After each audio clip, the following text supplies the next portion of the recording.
Preview.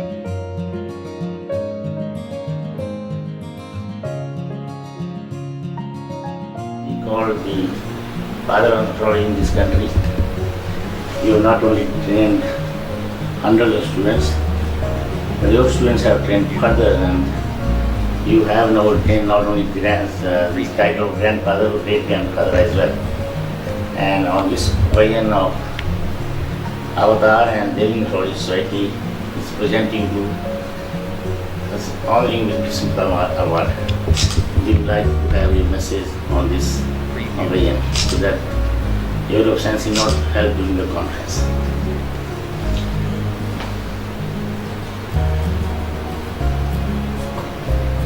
Dr. Devinder Rana, Chairman of Avatar, Dr. Sanjeev D'Souza,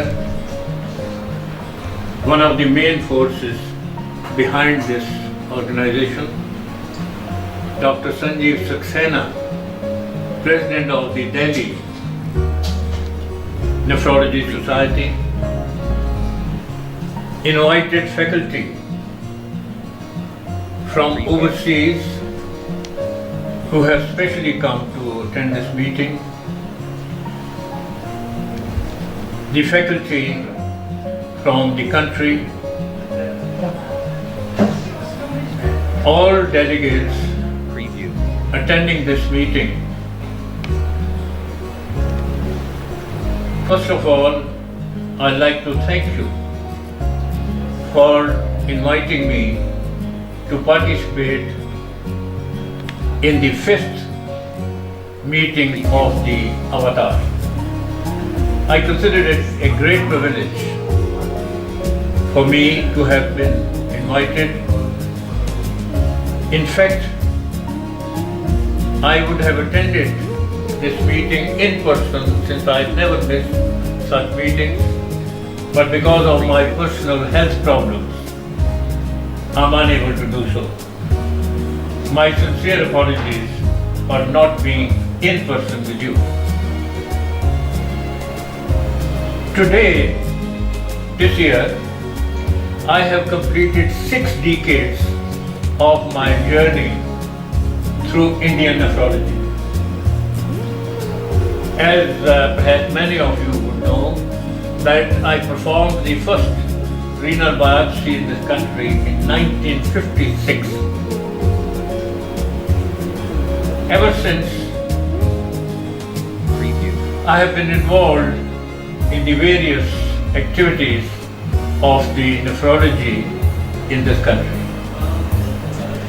Historically,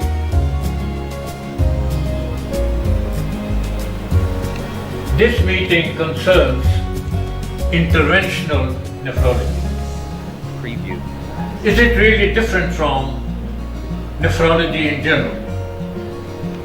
If I look back, when I performed the first biopsy, we had to take the assistance of the radiologist colleagues to see whether both kidneys are present and whether we can localize the kidney for renal biopsy. Preview. In 1956, the only available facility was a plain X-ray of the abdomen and an IVP in some cases. So we had to seek the help of the radiologist for doing kidney biopsy. As you know, for the adequate care of any patient with renal disease, we need the diagnostic measures, we need the therapeutic modalities of various kinds which patients may need. Therefore, the first help we received was from the radiological colleagues. In 1963, when we started dialysis in this country, in Bangalore and Chandigarh, the patient needed vascular access. The only vascular access at that time with Cox's kidney was through the various catheters, which were polyethylene catheters. And we found that even in acute cases, we exhausted the radial artery or the veins with a few dialysis. and therefore we had the difficulty. In 1964, we started peritoneal dialysis for the first time in the country, again in Chandigarh. But this was easy. We didn't have the PD catheters at that time because of the problem with economy, because of the problem with foreign exchange, and difficulties in getting peritoneal dialysis catheter. We used ordinary trocar and cannula for PD, but this did not pose much problem. However, it was so difficult to take patients with chronic renal failure at that time because of the failure to obtain a vascular access. Around this time, Belding Scribner described the AV shunts. So therefore, we started making AV shunts ourselves. We didn't have the material, but with improvised equipment and with the help of the surgeons, we started making AV shunts in this country. These were successful in continuing with chronic dialysis, but soon posed the problems of infection and clotting and bleeding, etc. But finally, this problem was solved when Simeno and Braccio described the AV fistula. Now, these have been carried out since then and have been very helpful in chronic dialysis program in saving the lives of these patients.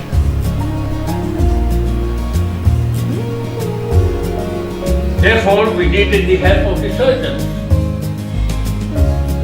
And this is what is interventional situation, because we couldn't do it ourselves.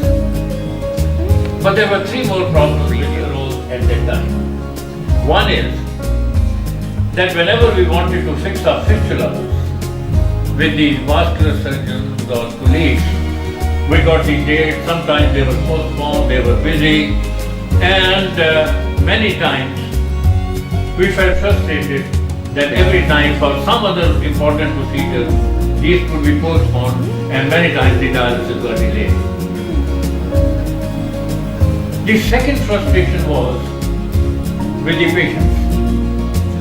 The patients were going to have a procedure for which they had never met a person. The nephrologist who was taking care of these was not directly involved in these procedures. The third was, the biggest frustration was with the postgraduates.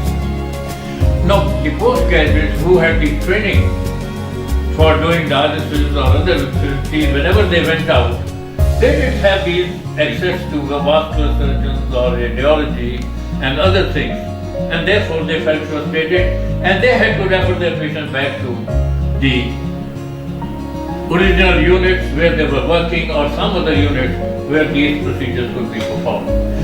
Therefore, this is the time the concept of interventional nephrology came in, and I'm sure now it is about 2 decades that this concept has become very popular, and we realized that it's not always possible to get the ancillary help all the time, and therefore you have to be involved yourself in making these procedures, particularly 2 important ones, the insertions of the PD catheters for CAPD and the AV fistulas.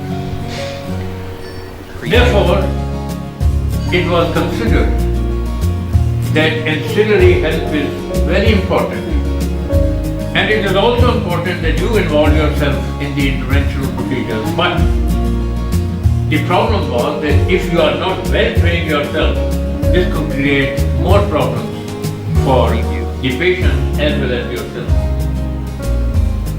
I'm very happy that Avatar took its origin in India. I believe this is an Indian name, and this gives a very distinct entity to interventional nephrology when you name it as Avatar. And I'm also happy that this organization is going to have collaborative assistance by vascular surgeons, by radiologists, and by all those who are involved in the various procedures and I have no doubt that this is going to be very helpful to all of us. Firstly, in getting trained ourselves. Secondly, to be independent in performing these procedures. And thirdly, the collaborative efforts for efficient care of our patients. The recent announcement by the Government of India that they are going to have now many more dialysis centers in the country.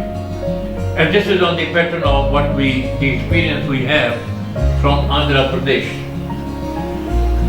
If we have so many dialysis centers which are required, surely we need assistance from others. But how would we get it from at various places? Therefore, the importance of interventional nephrology as one of the main activities of the nephrologist. I'm sure this organization will be very helpful in training our residents, in training ourselves for performing these procedures, and I'm also aware that some of the hospitals have already started making fistulas themselves, for example. Gangaram Hospital is doing every fistula themselves by nephrologists. And similarly, the introduction of the PD catheters and so on. And I have no doubt that our patient care of kidney disease is going to improve further. I would like to thank all the international faculty who have come all the way from distant countries, and they are going to be helpful in educating us, in telling us the problems which have come up. Our problems in this country are different from the advanced countries. And therefore, gaining experience from them, I'm sure we will be able to improve the patient care. We are all going to learn. I would have liked to be personally present at all the time in this meeting, but unfortunately, I'm unable to do so. I know that some of the problems with AV fistula require adequate further research also. Why do they get blocked? Why they get thrombosed and so on? Why sometimes we have difficulties? But these will be gradually sorted out. I'd like to thank the organizing committee again for the honor which has been done to me today. I don't know my contributions to my way of thinking have been very humble. But I feel proud that Nephrology Society in India has come up very well, and this interventional nephrology will catch up very soon. Thank you very much indeed.